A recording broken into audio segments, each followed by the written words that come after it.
Sainte Jeanne d'Arc enseigne que le vrai courage ne naît pas de la force, mais de la voix intérieure qui t'appelle quand tout le monde te dit de te taire.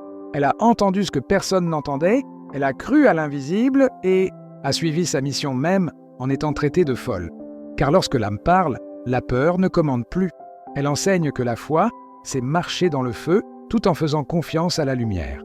Sainte Thérèse enseigne qu'il n'est pas nécessaire d'accomplir de grands miracles pour plaire à Dieu. Il suffit d'aimer dans les petites choses avec douceur et constance.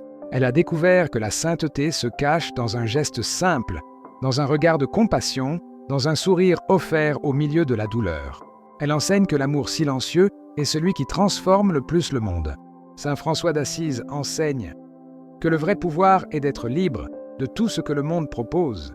Il a abandonné les richesses, les titres et les vanités, et il a trouvé une joie que l'argent n'achètera jamais. Il parlait aux oiseaux, embrassait les lépreux et voyait Dieu dans chaque fragment de la création. Il enseigne que la simplicité est la porte de la paix.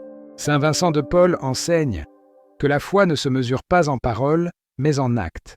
Il a marché parmi les pauvres, a consolé les malades, nourri les affamés et a découvert que servir, c'est toucher le Christ lui-même. Il enseigne que la compassion est la forme la plus pure de la prière. Saint Roch enseigne que même dans la maladie, la solitude et l'abandon, Dieu ne s'éloigne jamais. Il a supporté la peste, les blessures et l'exil, mais sa foi est devenue un remède pour les autres. Il enseigne que la douleur ne détruit pas celui qui a un but. Elle purifie et transforme l'âme. Et tous ensemble, ils enseignent que la foi n'est pas un souvenir du passé, mais un appel du présent. Ils ont vécu à des époques différentes, mais ont laissé le même message. La lumière divine vit encore en nous et attend le moment où nous cesserons de douter. Peut-être que ce message t'a trouvé aujourd'hui pour une raison.